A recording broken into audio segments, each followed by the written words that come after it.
नमस्कार भक्तों, एक बार फिर से स्वागत है आपके अपने YouTube चैनल अध्यात्म टीवी पर। सबसे पहले आपको मासिक शिवरात्रि की हार्दिक शुभकामनाएं। इस बार मासिक शिवरात्रि 26 अप्रैल को पड़ रही है। हम कामना करते हैं कि भगवान शिव की कृपा आपके ऊपर बनी रहे और इसी तरह आप मासिक शिवरात्रि का पूजन करते रहें।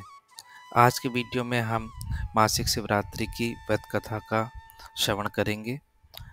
तो चलिए वीडियो शुरू करते हैं। जो मासिक शिवरात्रि होती है उस दिन शिव और शक्ति का संगम का दिन होता है। भक्तों, मासिक शिवरात्रि हर मास के कृष्ण पक्ष की चतुर्दशी को मनाई जाती है। इस दिन क्योंकि भगवान के साथ माता पार्वती का भी पूजन किया जाता है, इसलिए इस दिन बहुत विशेष माना जाता है। इस शुभ संयोग पर अपने मन की सभी इच्छाओं को भगवान को बताने से सभी इच्छाएं पूरी हो जाती हैं। इस दिन भगवान भोलेनाथ को बिल्वपत्र, पुष्प, धूप, दीप और प्रसाद अर्पित करने से भगवान शिव सारे कष्ट दूर कर देते हैं। और अगर हम शिव मंत्रों का जाप करते हैं तो ऐसा करने से जीवन में जितनी भी परेशानियां आ रही हैं वो सभी प्रकार की परेशानियां खत्म हो जाती हैं। जो लोग इस दिन व्रत नहीं कर सकते वो केवल मासिक शिवरात्रि की कथा पढ़ लें या सुन लें तो उनका भाग संवर जाता है। भक्तों, अगर कुंवारी कन्या यह व्रत रखती हैं तो उन्हें मनोवांछित वर प्राप्त होता है। शिव पुराण के अनुसार अगर सच्चे मन से और पूरे भक्ति भाव से भगवान भोलेनाथ का शिवरात्रि का व्रत किया जाता है तो हर इच्छा पूरी होती है। इसके अलावा सभी बिगड़े काम होते हैं वो बन जाते हैं। भक्तों, मासिक शिवरात्रि का व्रत करने से संतान की प्राप्ति होती है और निरोगी काया मिलती है। आइए शुरू करते हैं मासिक शिवरात्रि की पहली कहानी। एक बार भगवान शिव को बहुत क्रोध आ गया। उनके क्रोध के कारण पूरी पृथ्वी जल रही थी और भस्म होने की स्थिति में आ गई। तो उस समय भगवान शिव के क्रोध को शांत करने के लिए माता पार्वती ने घोर तपस्या करी और उनकी तपस्या से प्रसन्न होकर भगवान शिव का जो क्रोध था वो शांत हो गया। तब से हर मास की कृष्ण पक्ष की चतुर्दशी के दिन भगवान शिव की उपासना की जाती है और इसी को शिवरात्रि कहा जाता है। शिवरात्रि का व्रत करने से सभी प्रकार के दुखों का अंत होता है। तो चलिए अब शुरू करते हैं भगवान भोलेनाथ की मासिक शिवरात्रि की दूसरी पौराणिक कथा। धार्मिक ग्रंथों के अनुसार भगवान शिव जो है वो महाशिवरात्रि के दिन अर्धरात्रि में शिवलिंग के रूप में प्रकट हुए थे और उनके शिवलिंग के रूप में प्रकट होने के बाद उनकी पूजा सबसे पहले ब्रह्मा जी ने और विष्णु भगवान ने की थी। तब से लेकर आज तक इसी दिन भगवान शिव का जन्म दिवस बड़े हर्षोल्लास के साथ मनाया जाता है। शास्त्रों के अनुसार माँ लक्ष्मी, माँ सरस्वती, माँ सीता और पार्वती जी ने अपने जीवन के उद्धार के लिए मासिक शिवरात्रि का व्रत किया था। तो चलिए शिवरात्रि की दूसरी कथा का श्रवण करते हैं। प्राचीन समय में गुरु नाम का एक शिकारी रहता था। उसके बीबी और बच्चे और माता पिता उसके साथ रहते थे।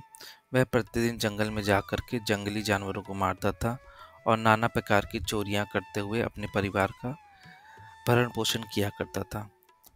इस प्रकार रहते हुए उस शिकारी ने बहुत सारा अपना समय जंगल में बिता दिया था। प्रतिदिन की भांति वह एक दिन जंगल में शिकार के लिए गया। संयोग से उसे कोई जंगली जानवर दिखाई नहीं दिया।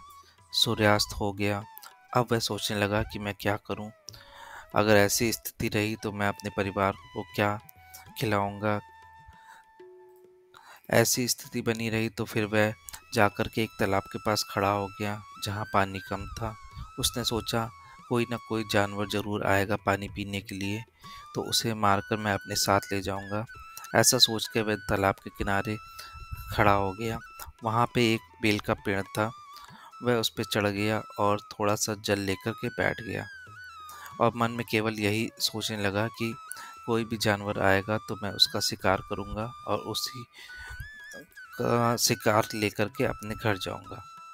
उसी पेड़ के नीचे एक शिवलिंग था जो धूल, मिट्टी और पत्तों के कारण दिखाई नहीं दे रहा था। उस रात कुछ ऐसा हुआ कि उसकी ज़िंदगी बदल गई। वो शिकारी धनुष लेके पेड़ के ऊपर चढ़ा गया और जैसे उसने देखा कि एक हिरनी आ रही है, उसने अपना बाण उठाया और उसके धक्के से थोड़ा सा जो जल था और बिलपत्र वो नीचे स्थापित जो शिवलिंग था उस पे गिर गया। इस प्रकार उसने भगवान शिव के पूजा प्रथम पहर की संपन्न कर ली। लेकिन जब उसने हिरनी को देखा तो हिरनी ने बोला कि हे शिकारी, मुझे सच बताओ तुम क्या चाहते हो। तो वो शिकारी बोला कि मेरा परिवार भूखा है, मैं तुम्हें मारकर अपने परिवार की भूख मिटाना चाहता हूँ। इस पर हिरनी ने बोला कि मेरे बच्चे घर पे अकेले हैं, मैं उन्हें अपनी बहन या अपने स्वामी को सौंप कर वापस आ जाऊंगी, तो मेरा विश्वास करो। अगर मैं तुम्हारे सामने वापस ना आऊँ तो अगर पति की आज्ञा का उल्लंघन करने वाली स्त्री को जितना पाप लगता है वो सब पाप मुझे लग जाए। इस प्रकार की उसने बात करी तो शिकारी को थोड़ी सी दया आ गई और उसने कहा ठीक है, लेकिन जल्दी आना। इसके बाद वो शिकारी फिर से बैठ गया और शिकार का इंतज़ार करने लगा। तभी उस थोड़ी देर बाद एक और हिरनी वहाँ से निकली। उस वक्त थोड़ा सा जल और बिलपत्र शिवलिंग के ऊपर गिर गया। इस प्रकार जो शिकारी था उसने दूसरे पहर की पूजा संपन्न कर ली। लेकिन जब हिरनी ने उसे देखा तो पूछा, हे शिकारी, ये क्या कर रहे हो। तब शिकारी ने उत्तर दिया, मैं अपने भूखे परिवार को तृप्त करने के लिए तुम्हें मारना चाहता हूँ। यह सुनकर वह बोली, हे शिकारी, मैं यहाँ अपनी बहन को ढूंढ रही हूँ और अपने छोटे छोटे बच्चों को घर पे अकेला छोड़ के आई हूँ।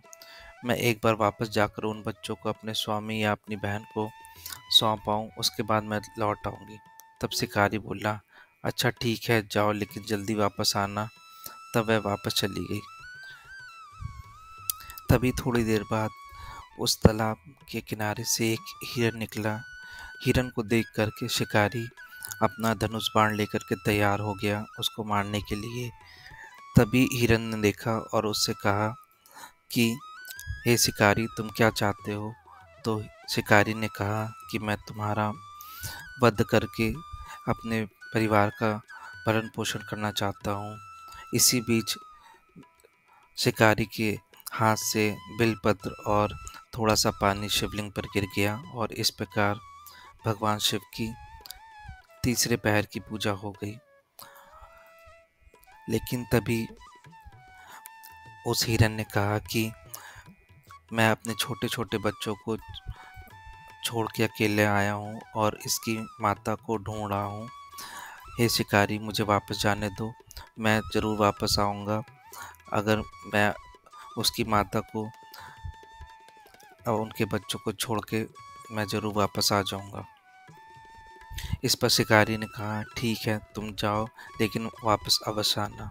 इसके बाद शिकारी फिर से बैठ गया। इसी बीच जो हिरन था वो अपने परिवार से मिला और तीनों ने एक दूसरे को बात बताई कि शिकारी ने से उन्होंने कैसा वादा किया है। इसके बाद तीनों ने यह निश्चय किया कि उनको अपने जो निश्चय लिया है उसको पूरा करना चाहिए और जो वचन दिया है उसको निभाना चाहिए। इसके बाद तीनों शिकारी के पास जाने को तैयार हुए, लेकिन उनके पीछे उनके बच्चे भी चल दिए। जब वो वहाँ पे पहुँचे तब शिकारी उनको देख के बहुत खुश हुआ और उसने अपना धनुष बाण निकाल लिया। इसी बीच उसके हाथ से बिलपत्र और थोड़ा सा पानी शिवलिंग पे पड़ गया और इस प्रकार चौथे पहर की जो पूजा थी वो भी संपन्न हो गई। इसी के परिणाम स्वरूप शिकारी का जितना भी पाप था वो तत्काल भस्म हो गया। उसके बाद भगवान शिव वहाँ पे प्रकट हो गए और उन्होंने कहा कि हे शिकारी, मैं तुम्हारी भक्ति से बहुत प्रसन्न हूँ, बोलो तुम्हें क्या वर चाहिए। तो शिकारी ने कहा कि हे भगवान, आपके दर्शन करके ही मेरा जीवन सफल हो गया है, अब मुझे और कुछ नहीं चाहिए। वह भगवान शंकर के चरणों में गिर गया। उन उसके इस भाव को देख करके भगवान शिव बहुत ही प्रसन्न हुए। उन्होंने कहा कि हे शिकारी, आज से तुम्हारा नाम गुरु होगा और तुम इसी नाम से प्रसिद्ध होगे, और आज से तुम संगमेश्वरपुर की एक उत्तम राजधानी का राजा के रूप में स्थापित होगे, और तुम्हारे वंश की जो वृद्धि है वो निर्विघ्न रूप से होती रहेगी। एक दिन श्री राम तुम्हारे घर पधारेंगे और तुम्हारे साथ उसी गांव में रहेंगे। इसी प्रकार भगवान शिव शंकर ने आशीर्वाद दे करके वहाँ से चले गए, और जो हिरनी और उनके बच्चे थे वो भी अपने पशु योनि को छोड़ करके भगवान शिव शंकर के साथ चले गए। तो ये थी भगवान शिव की महिमा की कहानी। इस कहानी को सुनने से जितने भी पाप होते हैं वो नष्ट हो जाते हैं और भगवान शिव शंकर का आशीर्वाद मिलता है। तो बोलो भगवान शिव शंकर की जय, भोले भंडारी की जय। अगर आज का वीडियो अच्छा लगा हो तो प्लीज़ चैनल को लाइक, शेयर और सब्सक्राइब करें। धन्यवाद।